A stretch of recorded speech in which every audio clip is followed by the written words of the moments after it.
এই বাস্তব জীবনে চলতে চলতে আমি একটা জিনিস খুব শিখেছি, জানেন তো? এই সমাজে চলতে গেলে বড্ড সাবধানে পা ফেলতে হবে। কারণ আপনি যদি সমস্ত কাজ সঠিক করেন এবং কোনো মানুষ যদি সেই সঠিক কাজগুলো দেখেও থাকে এবং তারা অপেক্ষা করে থাকে কখন আপনি একটা মাত্র ভুল করবেন এবং সেই ভুলটাই তারা ধরবে। ৯৯টা ভালো কাজ তাদের কাছে কোনো ম্যাটারই করে না।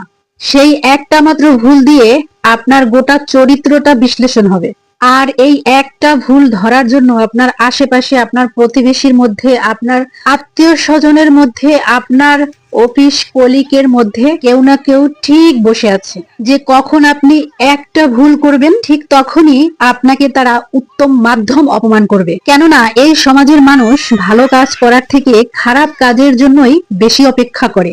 মানুষ চাই আপনি ভুল করুন আর তারা আপনাকে অপমান করবে। এটাই বলার ছিল। সাবধানে চলবেন। যে কেউ কিন্তু এই শত্রু হতেই পারে, হয়তোবা আপনি চিনতে পারছেন না।